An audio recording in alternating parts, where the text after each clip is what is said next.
Greetings, art lovers, and thank you for joining me, Judy Curtis, for our second sneak peek at works to be offered in Rockport Art Association and Museum's annual art auction and fundraiser. The auction will take place online only on Saturday, May 4th at 2 p.m. EST. I hope you'll be able to join us for what promises to be an exciting and dazzling event.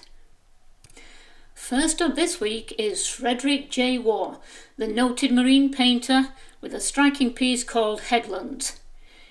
Waugh studied at the Pennsylvania Academy of the Fine Arts with Thomas Eakins and at the Académie Julian in Paris with Adolphe William Bouguereau. After leaving Paris, Waugh moved his family to the island of Sark in the English Channel, where he honed his craft as a seascape painter. Sark is not very big and it has a dramatic coastline.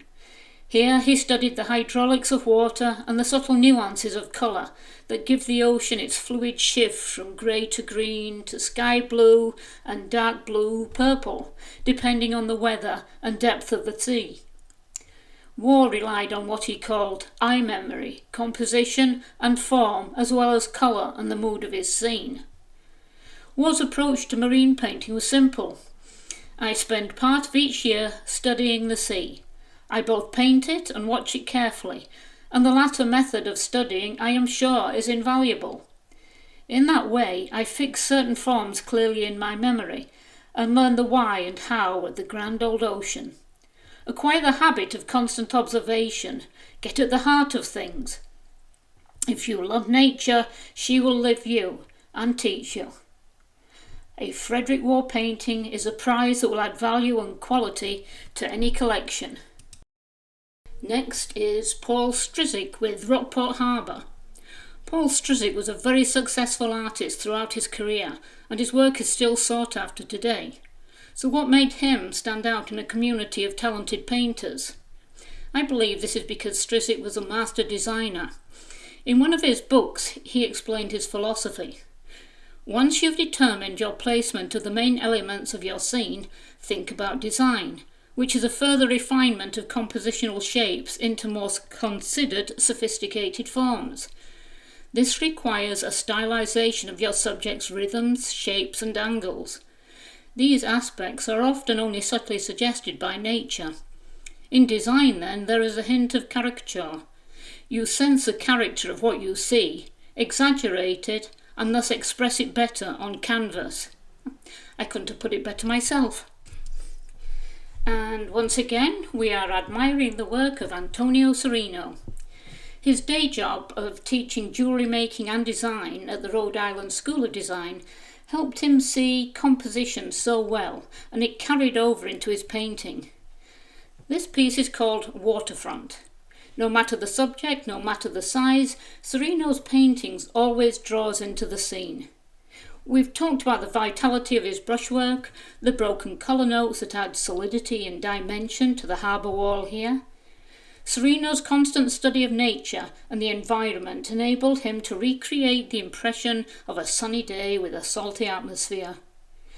To emphasise his artistic skills and his innate sense of patterning, let's look at two more Serinos to show how easily he switches from painting big to painting small. He doesn't lose anything in translation.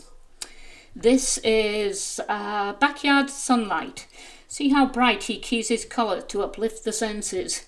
I believe Serino enjoyed painting intimate scenes of cluttered backyards because of the colour, texture and jumble that gives character to his scene. In addition, Serino has no problem painting in inclement weather either. Only some artists could or can paint a subject like fog and rain, which also happens to be the title of this next painting. Look at how appealing he makes his scene. What makes it pleasing? I think it comes down to Serino's innate sense of design. The careful spotting of the woman in the orange coat offset the more prominent note of the yellow house. The two colours, although not matching, create 2/3 of the triangle, together with the reflection of the orange coat and yellow reflection in the foreground. The second figure on the far right is much less prominent, but it's necessary to stop the eye from leaving the picture. The flat mass of its sky creates a big note without detracting from the scene, and the slightly darker purpley backgrounds suggest trees, but they are mostly lost in the mist, creating the illusion of a dense atmosphere that Sereno seeks. This is Narcis Virgilio Diaz de la Peña, who was born in early 1800s, died 1876. It's called Landscape with Figures by a Pond. This is a new name to me, but when I looked him up at the National Gallery of Art, it became apparent that he is a noteworthy proponent of the brush. He was born in Bordeaux to Spanish parents who had fled the Peninsular Wars. After their early deaths, Diaz grew up in foster care at Meudon. At 13, an infection caused by an insect sting or maybe a snake bite necessitated the amputation of his left leg, but this didn't slow him down. He apprenticed as a porcelain painter in a china factory in Paris, and then in the late 1820s he emerged from industrial work to become a professional artist. He was largely self-taught, but he also copied from the masters at the Louvre in the time-honoured tradition and supported himself by selling small pictures of his own invention. Gifted with abundant, effortless talent, he painted pleasing subjects in styles reminiscent of Correggio and Watteau. Excuse my French accent.